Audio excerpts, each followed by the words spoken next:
고품격 표준국어 종합방송 우리말 아리아리.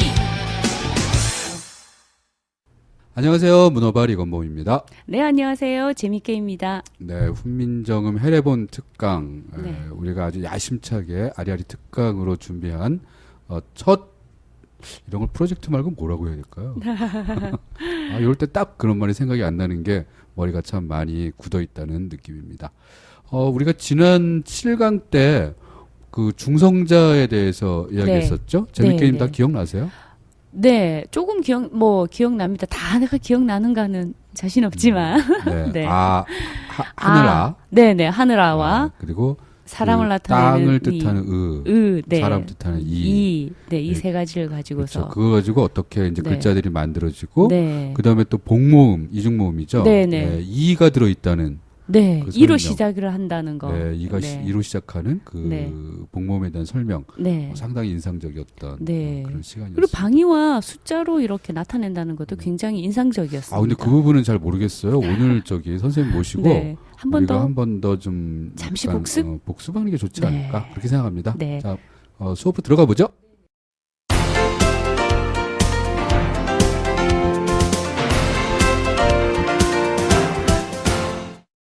선생님 모실까요? 예, 안녕하세요. 김슬옹입니다. 네, 반갑습니다. 선생님 어서 오십시오. 네, 안녕하세요. 네, 방금 저희가 말씀드렸는데 예. 그 모음 그러니까 모음 글자를 만들어내고 거기에 숫자와 방위 뭐 그런 이야기들을 쭉 해줬단 말이에요. 예, 그게 이제 복잡해 보이는 것 같지만 사실은 네, 아주 단순한 기하학적 도형 배치에 대한 철학적 의미를 부여한 거예요. 네. 선생님 말씀이 더 어려운 것 같아요. 그래서 쉽게 말해서 네모 칸이 네네. 그 작은 거 큰 거 여기 안쪽 네모, 바깥쪽 네모가 있다고 생각하시고요. 정 가운데에 하늘 아가 있고 그렇죠.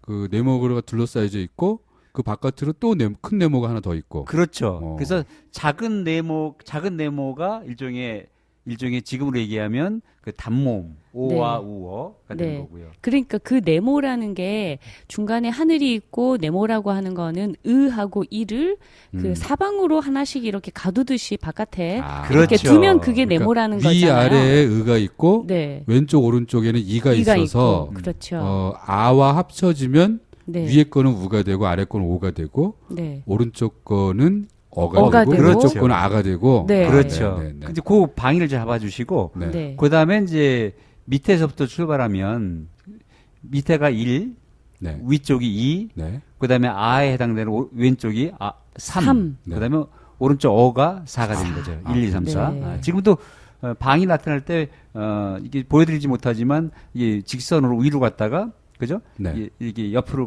왼쪽으로 갔다가 오른쪽으로 가서 끝나잖아요. 네. 그래서 네. 네. 그것이 1, 2, 3, 4 이렇게 잡으면 되고요. 네. 네. 그다음에 이제 옛날 방위는 지금 방위도와 정반대라고 그랬죠. 반대로 정반대. 그린다고요. 그렇다면 네. 실제 방위가 반대라고 생각하면 안 돼요. 그렇죠. 네. 그럼 뭐 네. 거울에 같은데. 비춰진 것 같은 건 아니죠. 그렇죠. 네. 거울에 비춘 거로 그렸기 때문에 반대가 되는 겁니다. 네. 그래서 밑에가 지금은 남쪽이지만 옛날에는 이제 북쪽. 또 그다음에 물 네. 네. 오행으로 보면 그죠? 아래- 위쪽이 아. 위쪽이 위쪽이 이제 남쪽이라고 네. 남쪽으로 그다음에 표시를 한 방위로 거죠. 보면 남쪽이니까 불이 뜨겁잖아요. 불. 불이고. 네. 네. 왼쪽은 이제 동쪽이 되고 나무가 네, 되고 나무. 오른쪽은 서쪽이 되고 쇠가 되는 쇠. 거죠. 네. 쇠가 되고. 네, 그래서 그러면 그럼 우리 재밌게님 잘 들으셨나 테스트 해볼까요? 네, 그러면 해보시죠. 동쪽은 네. 저기 그 단모음 뭐죠? 아, 그렇죠.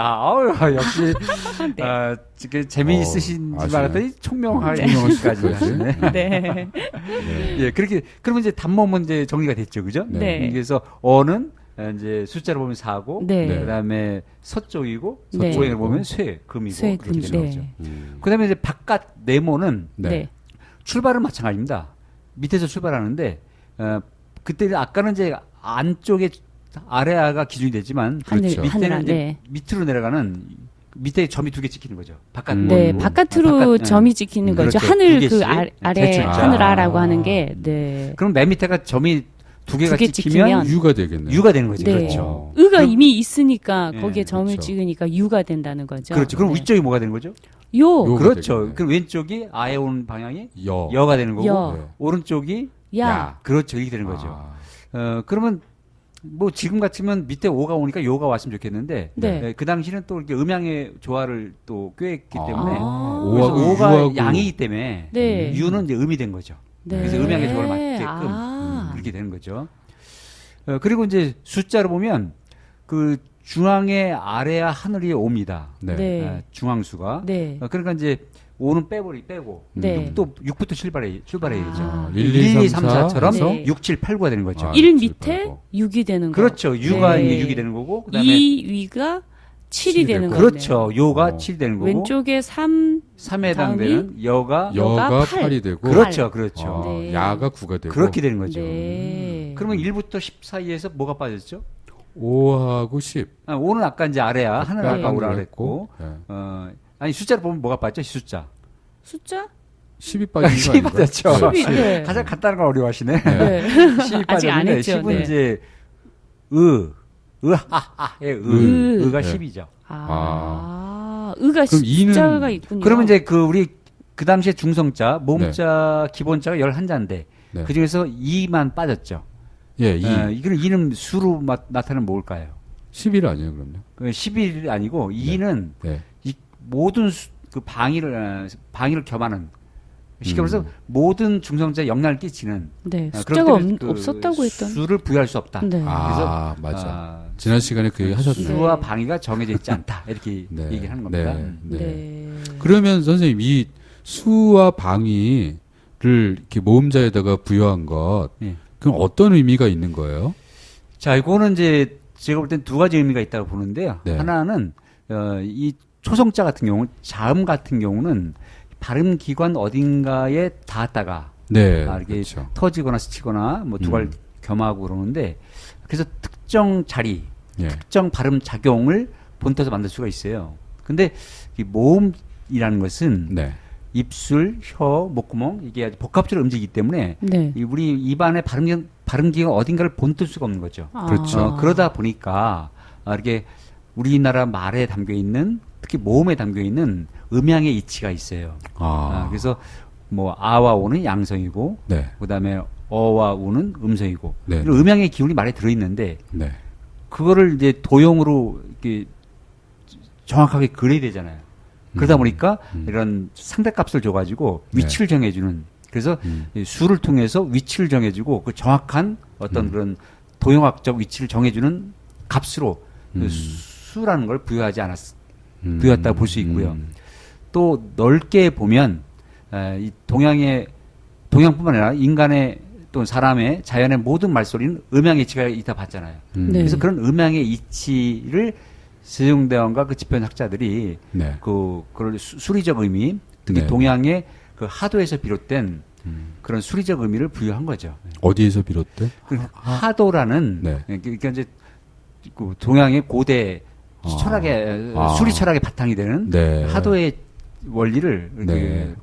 부여한 거죠.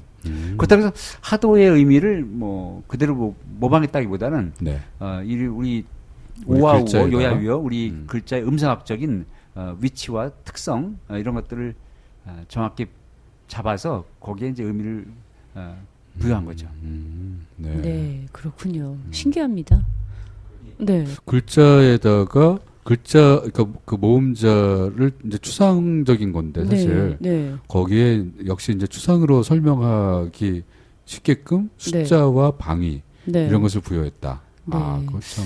글자의 모양하고도 굉장히 연관이 있지 않을까 하는 생각이 그렇죠. 좀 그러니까 들어요. 이제 이게 자의적이다, 임의적이다, 뭐 어거지 네. 같다라고 하는 분들이 있는데 네. 그렇게만 생각할 것이 아니라 네. 우리 그 모음자의 동형학적 특성 네. 이게 막 직선과 수평선이잖아요. 네. 수직선, 네. 수평선. 네. 네. 그리고 점에 의해서 네. 합성이 되고 네. 그런 그 동서남북의 순환, 네. 순환적 질서를 아주 간결한 직선과 점만으로 나타내는 건데 네. 거기에 걸맞은 그런 수의적 의미를 부여한 거죠. 네. 네. 아이고 재밌습니다. 네. 그리고 넓게 보면 이제 제가 또 거듭 강조하거니와 예. 이런 천지자연의 질서에 대한 철학이 바로 음양오행 철학이잖아요. 네, 네. 그런 음양오행 철학이 담긴 우리 그 네. 글자, 네. 특히 중성자 또 초성자도 마찬가지고 음. 그거를 쓰면 천지자연의 질서에 따라 사는 게 되는 거고 네. 그 하늘의 뜻을 따르는 게 되는 겁니다. 네. 그래서 이 문자를 통해서 하늘의 뜻을 따르고 마음껏 표현하고 그래서 커다란 우주와 네. 작은 우주인 사람이 조화롭게 함께 살아가는 네. 그런 천지자연의 어떤 하늘의 백성이 되는 거죠. 저는 이게 사실 상상을 좀 해본 건데 저 방위와 수 이런 것을 가지고 네. 어떤 새 말을 만들 때 그리고 네. 그걸 표기하려고 할 때 네. 뭐 저런 걸 좀 적용하면. 그 적용을 한 건 아닐까 아. 이런 상상을 얼핏 해봤는데 아. 거기까지는 아직 모르겠죠. 그런 이렇게 생각하면 돼. 우리가 그런 뭐 네. 5가 뭐 1이다 그렇게 뭐 외우거나 그걸 생각하고 쓰진 않아요. 그렇죠. 근데 네. 자연스럽게 쓰고 있는 우리 그 글자에 네. 그런 천지자연 질서가 담겨 있다는 거는 분명한 거다. 아 맞죠. 근데, 그러니까 근데 뭐 저는 이런 거죠. 네. 그 하나의 낱말 안에 오와 그 예를 들면은 양성으로 될 만한 것의 숫자의 합과 음성으로 된 모음의 숫자의 합이 같게끔 만들어라 뭐 이런 식의 그러니까 그만큼 과학적인 그런 이제 그 상상을 뭐 해봤어요. 그냥 그 당시 동양의 어떤 보편 과학이라고 할 수 있는 그런 네.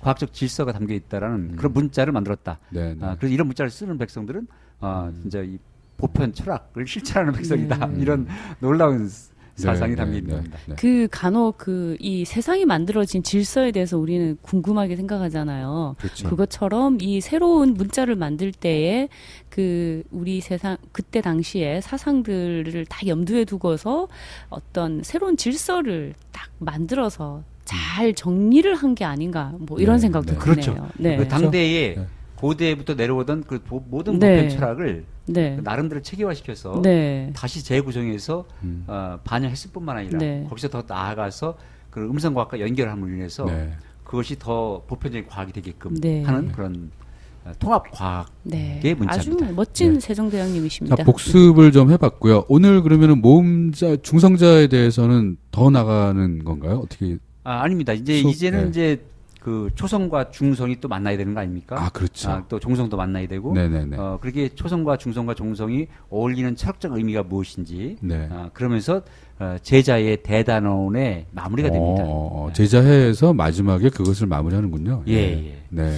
그래서 이제 처음에 네. 초성과 중성의 어떤 역학이라고 그러기도 하고, 그 당시 음양오행 철학이라고 하기도 하고 그러는데 그것의 의미를 밝히고 있어요. 네. 그래서 이 초성과 중성이 이제 만날 경우에 이 초성부터 그 출발을 하죠. 네. 네. 그래서 이제 그다음에 이제 중성이 오고 사례를 본다면 그렇게 볼 수 있는데 그래서 이 중성 같은 경우는 이제 아까 얘기했듯이 음양 네. 음양이 담겨 있는 거죠. 예. 음성, 양성. 예. 근데 요거는 이제 하늘의 이치다 이렇게 얘기하고 있고 그다음에 초성의 단단하고 부드러운 것은 땅의 이치다 이렇게 얘기하고 있습니다. 그래서 그 초성은 이제 어떤 그 구체적인 발음 기관과 연관돼 있잖아요. 그렇죠. 그러다 보니까 이제 우리가 땅을 짓고 살고 있고 땅이라는 것은 그 하늘의 이치를 구체적으로 보여주고 있는 형상이기도 하고. 네. 그래서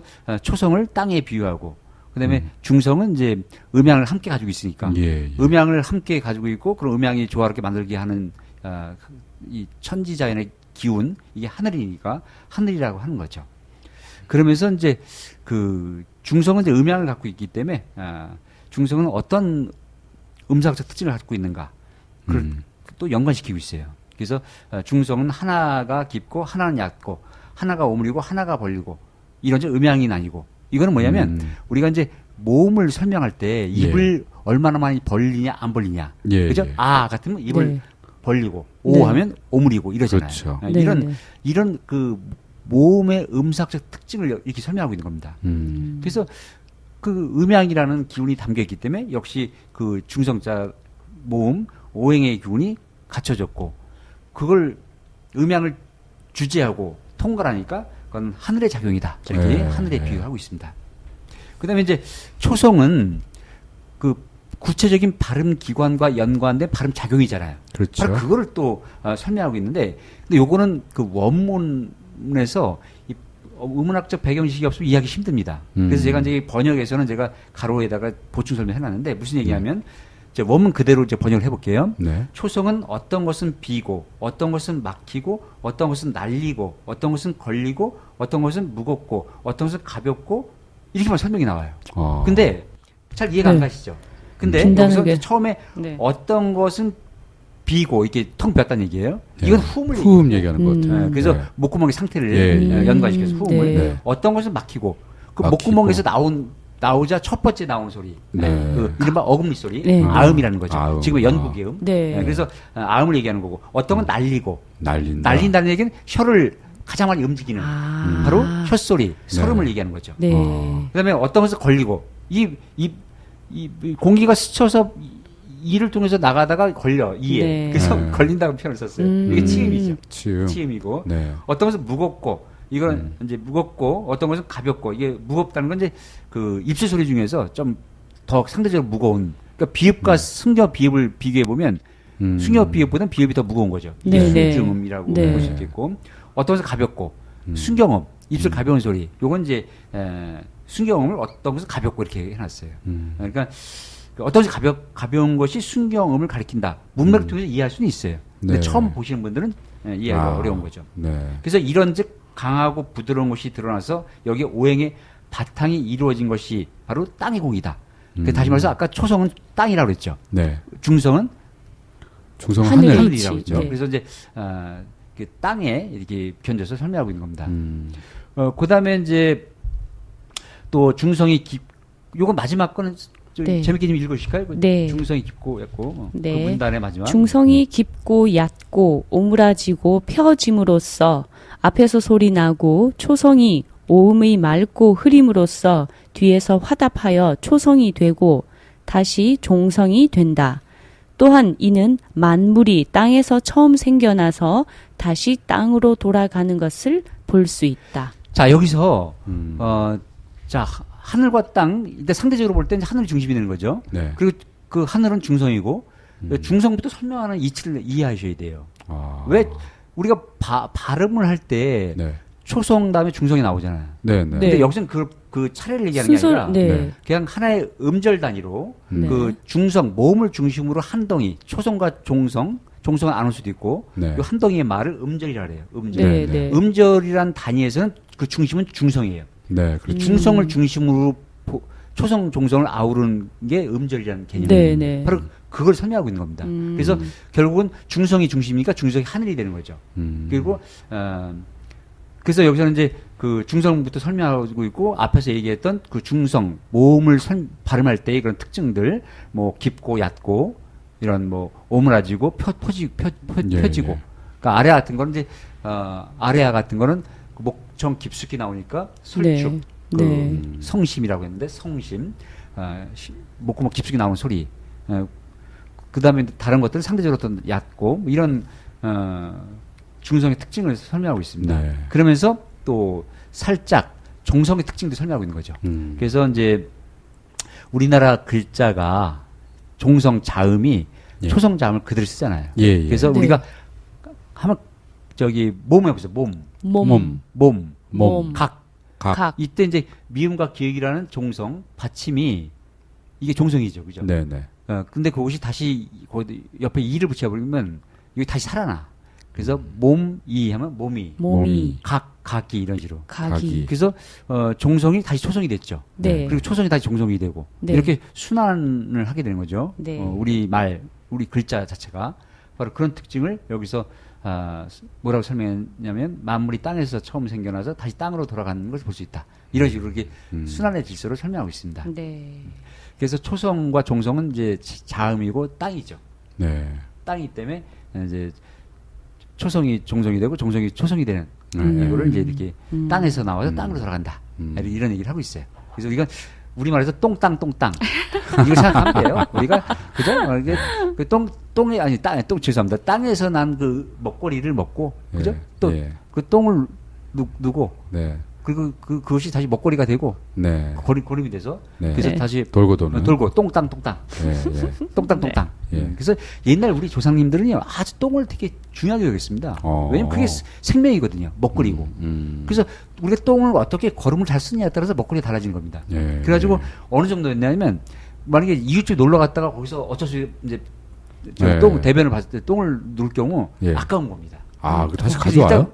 일단 가져오지 않아요. 근데 가져올 수는 없으니까 싸움- 다음에 그 친구를 데려와고 집에. 내가 니네 집 가서 똥을 놓았으니까 너도 우리 집에서 똥을 한번 넣어라. 그 정도로 똥을 소중하게 여기고 있습니다. 바로 그 똥땅에 그 수단에 있지. 가장 자연스럽고 그 기본적인 이 자연의 이치를 네. 설명하고 있고 예, 그 식욕이 이치가 확 담겨 있는 문자가 우리 한글이라는 겁니다. 네. 네, 갑자기 식욕이 땡겨요. 예, 좋습니다. 그래서 그러니까 우리가 진짜 땅을 잘 건강하게 해야 돼야 좋은 먹거리를 먹을 수 있는데 그렇죠. 현대 문명의 최대 비극은 바로 그 똥이 땅으로 네, 안 가고 네. 물로 가게 하는 수세식까지. 그러게요. 이게 그래서 참 뭐 어쩔 수 없는 상황도 있겠지만 그좀 안타깝습니다. 예, 이제 그 다음에는 초성과 중성과 종성의 상호 관계와 역학적 의미를 설명하고 있어요. 네. 여기는 사실은 그 역학 배경이 있는 분들도 많이 헷갈려합니다. 근데 제가 아주 쉽게 설명을 드리면요, 그 역학 음양오행이라는 건 상대값을 가져요. 그래서 그 아까 음절 기준으로 봤을 때는 중성이 네. 하늘이었죠. 예, 네. 그렇죠. 초성과 종성이 땅이고. 네. 네. 근데 지금 여기서 설명하는 것은 초성, 중성, 종성 차례대로 설명하는 겁니다. 그러다 보니까 초성이 하늘이 돼요. 네. 그다음에 중성은 사람이고, 그죠? 그다음에 종성은 땅이 되는 겁니다. 네. 끝나는 거니까 네. 이렇게 되는 겁니다. 그래서 그다음에 하늘은 움직이는 거죠. 네. 땅은 움직이는 뭐예요? 것. 멈추는 거죠. 네. 네. 그다음에 중성은 사람은 겸하는 사람은 겁니다. 겸하죠. 움직이고 네. 겸하는 걸 네. 움직이고 멈추고 겸해요. 네, 네. 요 세 가지를 정확히 이해하시면 되겠고, 그다음에 그러면 초성이 하늘의 기운이죠. 네, 네. 종성은 뭐라 그랬죠? 땅의 기운이죠. 네. 그러면 중성은요? 중성- 하늘의 기운과 땅의 땅의 기운이 기운이 만난 겁니다. 합친 만나는, 겁니다. 네. 그죠? 그러면서 여기서 이제 하늘의 기운을 정신적 가치 오상이라는 걸 설명하고 있어요. 오상. 오상이라는 거 들어보셨나요? 상자가 항상 상자인데 항상 지켜야 될 5가지 덕목이 가지. 있습니다. 네. 우리가 보통 얘기할 때 인, 의, 예지, 신이라고 그래요. 아, 예. 네, 들어보셨죠? 네. 그죠? 들어봤습니다. 의? 뭐 어짐, 예절, 의, 정의, 네. 그죠? 인의, 예, 그다음에 지성, 암, 네. 지식, 신, 믿음 이런 거. 믿음. 네, 네. 그다음에 땅의 기운은 한자로 하면 간심, 비패, 신, 네. 간장, 심장, 비장, 비장? 폐장, 신장 이렇게. 아, 네. 이게 땅의 기운이야. 아, 그래서 사람에게 있는 땅의 기운. 그래서 네. 그죠? 아니, 그러니까 사람은 땅과 하늘과 하늘과 땅 겸하니까. 겸하니까. 네, 네. 그 사람은요, 이 정신적 가치 하늘의 기운인 네. 이른바 인의, 인의 예지신, 예지신과 그다음에 땅의 땅의 기운인 기운인 간신, 비패신, 몸도 이? 건강해야 우리 그래서 몸속의 사람답게 살 수 있는 겁니다. 우리 몸속 내장의 그 5가지를 말하는군요. 네. 그렇죠. 네, 네. 네. 그래서 이제 제가 쉽게 설명을 드릴게요.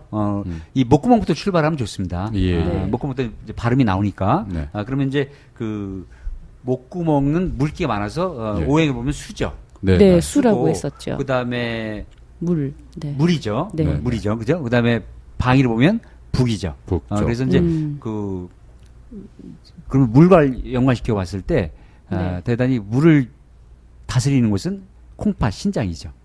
네. 그렇죠. 예. 그다음에 이제 그 정신적 가치를 보면 이 물처럼 차갑게 늘 변치 말아 한결같이 흘러야 될 것이 네. 지식입니다. 지. 예. 지식. 지혜. 아, 그런 지식, 지혜. 지혜. 맞아요. 이렇게 되는 거죠. 그다음에 이제 구에서 나오는 어금니 소리는 나무고 나무였죠. 동적이죠. 네. 나무처럼 나무에 해당되는 것이 이제 간장이고 이 나무처럼 늘 푸르게 이 그늘을 네, 들이고 늘 있는. 이게 네. 건강하게 갖고 해야 될 것이 간장인데 그리고 거기에 따른 정신적 가치는 나무는 어질죠. 늘 나무에서 네. 사랑을 베풀잖아요. 그렇죠. 그다음에 이제 인. 그 인이 되는 거죠. 인이 되는 네. 거군요. 그다음에 이제 네. 그 다음에서 혀에서 나오는 혀소리는 불이죠. 남쪽이고 네. 이 불처럼 뜨거울 때는 항상 잘 그 예절을 갖춰야 됩니다. 우리가 반대의 가치를 갖게 되는 네. 거죠. 그래서 불의 진정 가치를 지키려면 그래서 예절을 잘 지켜야 되는 거죠. 네. 그다음에 이제 또 불처럼 뜨거운 곳이 심장이고 네. 심장이 심장. 되는 거죠. 그다음에 이제 혀 다음에 이 소리였죠. 네. 이는 이제 쇠죠. 서쪽이고 네, 네. 또 그 쇠처럼 늘 단단해야 굳건하게 지켜야 될 것이 이른바 의, 정의죠. 정의. 정이고 네. 그다음에 이제 이는 그 허파에서 바람이 스쳐나가죠. 허파 할 때 예, 예. 이게 스쳐나가기 네. 때문에 바로 그 허파의 기운이 또 강하게 느껴집니다. 그래서 이 소리는 폐장, 폐장. 허파가 되는 겁니다. 네. 그다음에 입술은요. 입술은 이제 그 쇠를 감싸고 있는 흙이죠. 네. 흙이 부드럽죠, 그죠? 네. 부드럽고 중앙의 방인데 이 입술을 늘 우리가 조심해야 됩니다. 말을 말 조심. 그래서 그 믿음이 바로 여기에 해당되는 아, 거고요. 그다음에 이제 5장으로 본다면 되게 작고 보잘것없는 것 같으면서도 그 주변의 장기들을 많은 영향을 끼치는 게 있어요. 그 비장입니다. 네. 비장. 쓸개. 그 맞아요. 쓸개. 네. 네. 그래서 이 입술은 진짜 그 이빨도 보호해주고 그죠? 네. 이빨 속인가? 이도 보호해주고 이렇게 뭔가 다른 그 발음 기관을 보호해주는 역할을 하잖아요. 그렇죠. 발음 기관을 드러내주는 역할을 하고. 네. 그래서 그리고 또 입술을 통해서 우리는 말을 통해서 믿음을 네. 지켜나가야 되는 거죠. 그러니까 이게 이렇게 보면 이게 뭐 어거지로 뭐 이렇게 의미를 부여한 게 아니라는 겁니다. 네. 그래서 그 네. 발음 기관의 특성과 거기에 따른 어떤 그런 신체적 특징, 그다음에 거기에 따른 정신적 가치 네. 이런 것들이 어울려서 그래서 이게 왜 외국 언어학자들이 이 얘기를 하면 깜짝 놀랍니다. 야, 이 문자에 이렇게 기가 막힌 철학을 부여했다니. 네. 이렇게. 그죠? 네. 그게 이제 그 초중 종성의 상호 관계와 역학적 의미를 설명한 거고요. 요거는 이제 복잡하기 때문에 제가 설명식으로 대체했습니다. 네. 자, 다음에 이제 그 종성의 초성을 다시 쓰는 역학적 의미. 네. 이거를 아주 또 심도롭게 설명하고 있는데요. 자, 거기 재밌게 좀 읽어주실까요? 그 번역문을. 어디 쪽? 종성의 초성을 네, 다시 쓰는. 알겠습니다. 종성의 초성을 다시 쓰는 것은 움직여서 양인 것도 하늘이요, 멈추어서 음인 것도 하늘이니, 하늘은 실제로는 음과 양을 구분한다 하더라도 임금이 주관하고 다스리지 않음이 없기 때문이다. 한 기운이 두루 흘러서 다하지 않고 사계절이 돌고 돌아 끝이 없으니 만물의 거둠에서 다시 만물의 시초가 되고 겨울에서 다시 봄이 되는 것이다. 초성이 다시 종성이 되고 종성이 다시 초성이 되는 것도 역시 이와 같은 뜻이다. 자, 여기서는 뭘 조심해야 되냐면요. 음양의 상대값을 간다고 그랬죠. 예. 그래서 그 종성의 초성을 다시 쓰는 이치를 설명하는 겁니다. 그래서 아까는 초중종이라는 그때 종성 끝나는 거기 때문에 땅이지만 네. 여기선 돌고 돈다는 개념으로 갔기 때문에 네. 초성이 하늘이라면 종성도 하늘이 되는 겁니다. 그래서 멈추어 음인 것도 하늘이라고 하는 의미가 그런 의미예요. 이걸 잘 이해를 못 하시는데 그러니까 초성이 종성이 됐다. 네. 종성이 다시 초성이 된다는 이치를 생각하면 돼요. 그래서 이렇게 하늘은 두 가지 의미가 있는 겁니다. 땅과 대비되는 하늘의 의미가 있는 것이고 네. 음에 대비되는 양이라는 의미도 있고 네. 그건 좁은 의미입니다. 넓게 네, 보면 네, 네. 음양을 겸하는 거죠. 네. 땅도 하늘 일부죠. 네. 하늘의 기름 내려갔으니까. 네. 그렇게 생각하면 돼요. 그럼 이해가 될 것 같고 임금이 주관하고 다스리지 않음이 없기 때문이다. 그 얘기는 임금은 하늘을 대신하는 사람이 임금입니다. 예. 이때 임금은 하늘을 뜻해요. 네. 무슨 아시겠죠? 네. 그러면서 이제 종성 아까 똥땅똥땅 얘기가 다시 네, 다시 네. 나오는 겁니다. 그래서 하늘이 그죠? 초성이 종성이 되고 종성이 초성이 되는 되고. 이치를 다시 설명하고 있는 겁니다. 그 정도 설명하면 될 것 같고요. 네. 네. 자, 이렇게 이제 그 초성, 중성, 종성의 어떤 역학적 의미, 그 제자의 대단을 마무리하면서 네. 아니 저라도 얼마나 감동스럽겠어요. 그 감동을 숨기지 않습니다. 이 예. 감동은 네. 진짜 다 같이 한번 저를 따라 읽어주세요. 네. 네. 우라.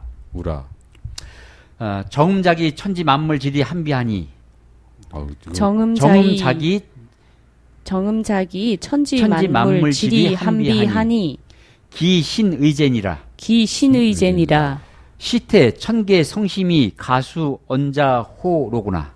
시태 천계 성심이 가수 언자호로구나.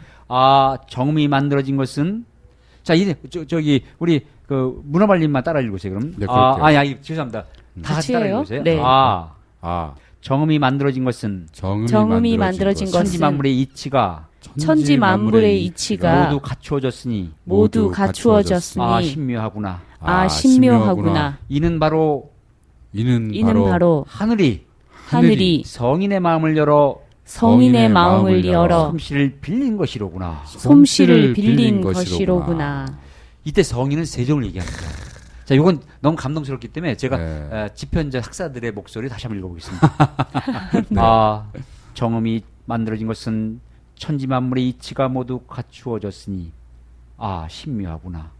이는 바로 하늘이 세종의 마음을 열어 솜씨를 빌린 것이로구나. 아 세종이라는 성인의 말은 마음을 나중에 열어. 세종이 돌아가신 다음에 썼기 때문에 아. 이렇게 읽으면 안 됩니다. 그렇죠. 죄송합니다. 성인의 네, 네. 그냥 다시 읽어보겠습니다. 네. 아 정미 만들어진 것은 천지만물의 이치가 모두 갖추어진 것이니 아 신묘하구나. 이는 바로 하늘이 성인의 마음을 열어 솜씨를 빌린 것이로구나.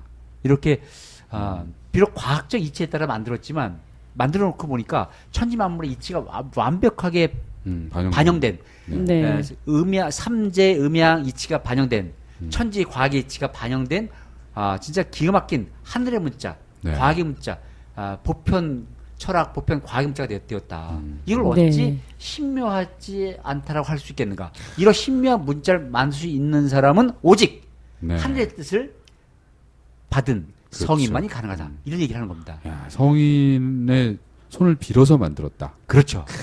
참 멋있네. 그 세종이 만든 게 아니라는 얘기니까 네. 세종이 하늘의 뜻을 만들었고 결국 하늘이 세종의 손을 빌어 만들었다. 이렇게 네. 아주 그 천지자의 이치를 강조하기 위해서. 그러니까 네. 제자의 처음이 음양 이치를 떠나서 살 수 없다 얘기했잖아요. 예, 네. 예, 바로 예. 그 얘기를 다시 반복하는 겁니다. 아, 네. 그리고 더 놀라운 것은 이렇게 하늘의 뜻을 받은 성이란 말은 오직 중국 황제한테만 쓸 수 있는 겁니다. 근데 그걸 여기다 썼어요. 네. 네. 그걸 숨기지 않았습니다. 음, 바로 그래서 여기에 훈민정 회라본의 가치가 들어있는 겁니다. 그렇군요. 오늘 그러면 선생님 여기까지 제자회를 이제 제자회 그동안 꽤 길게 왔잖아요. 한 4강, 5강 정도 온 것 같은데 그렇죠. 예. 이제 여기서 마무리가 되는군요, 제자회가. 예, 갈무리시라는 게 있는데 네. 그거는 이제 네. 앞에 내용을 이렇게 요약 정리한 겁니다. 아, 그 내용 네. 설명에서 끝나는 거고요. 네. 그건 아마 다음에 복습 삼아서 한번 낭독을 해보면 좋을 것 한번 같습니다. 그렇게 하기로 하죠. 그럼 오늘 우리 아리아리 특강 네. 훈민정음 회례본 가지고 이제 제자회까지 다 마쳤습니다. 네. 예, 오늘 그 7강이죠. 8강입니다. 아우 저 네. 이제 막 우리가 종반으로 접어들을수록 이게 걱정이 돼서 그런가 봐요. 뒤로 가면 이제 끝나면 안 되는데라는 생각이 드는데. 예, 8강의 네. 의미가 있네요. 그죠? 네. 여기서 훈민정음의 모음자의 기본자가 3자, 네. 그다음에 자음자의 기본자가 5자. 5자. 더하기 5는 8이죠. 네. 바로, 의미가 있습니다. 8강의 의미가 아주 좋습니다. 8강 여기서 마치겠습니다. 선생님 고맙습니다. 네, 고맙습니다. 안녕히 계세요. 우리말 아리아리 아쉽지만 오늘은 여기까지. 한글문화연대였습니다.